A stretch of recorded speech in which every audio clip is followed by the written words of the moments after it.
আসসালামু আলাইকুম। আজকে আমরা চলে আসছি পূর্ব আঙ্গারিয়া তালুকদার বাড়ি জামে মসজিদে। তো এই মসজিদটি পূর্ব আঙ্গারিয়াতে অবস্থিত। এখানে যে মসজিদটি দেখতে পাচ্ছেন এরকম আরও 2টি মসজিদ আছে। শুধু এখানেই থেমে নেই, আরও 9টি ঘর আছে, 12টি ঢিপ টিউবওয়েল আছে। অসহায় মানুষের জন্য এই ঘরগুলো কে দিয়েছেন? কোনো বিশিষ্ট ব্যবসায়ী? না। কোনো রাজনীতিবিদ? না। কোনো বড় নেতা? না। এগুলো দিয়েছেন আমাদের একজন প্রবাসী, একজন রেমিটেন্স যোদ্ধা।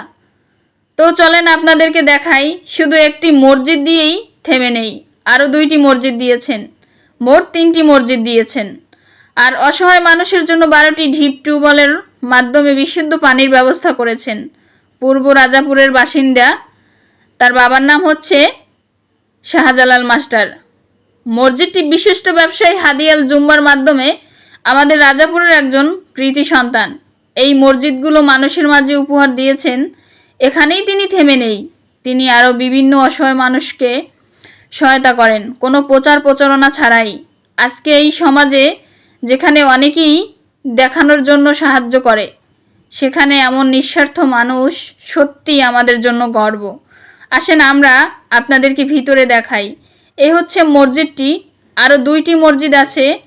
এটা নিয়ে মোট 3টি মসজিদ।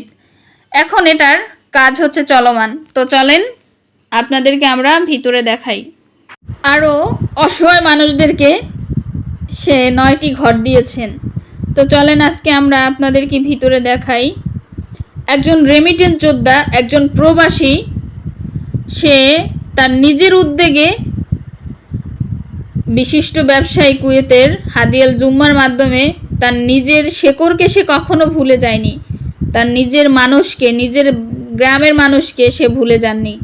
সে তাদের গ্রামের মানুষের জন্য, অসহায় মানুষের জন্য নিজের ভালোবাসা সর্বোচ্চ দিয়ে চেষ্টা করছে, নিজের এলাকার মানুষের জন্য পাশে দাঁড়ানোর জন্য। তো এই মসজিদটার কাজ এখন বর্তমানে এই যে আমাদের যে মাসুম বিল্লাহ ভাই, যার মাধ্যমে যে মসজিদটা হচ্ছে, তো এই মসজিদটা হওয়ার কারণে আপনারা কি খুশি?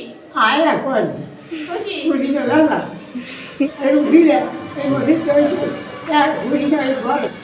এখানে প্রতি জুম্মার দিন কত মানুষ আসে নামাজ পড়ার জন্য? না বাবা, এখন না, 2টা করো আর 3টা করো, খারাপ লাগলো। আপনারা কি বিল্লাহ ভাইয়ের জন্য দোয়া করেন? 100 না? আপনাদের এই এলাকার নাম কি? এই এলাকার আঙ্গারিয়া। এই জায়গাটা কি বাড়ি বলে বা কি জায়গা বললে চিনে? তালুকদার বাড়ি বললে চিনে না? ঠিক আছে, তাই দোয়া করবেন। মানে না, ইনশাআল্লাহ। এটা লাগে।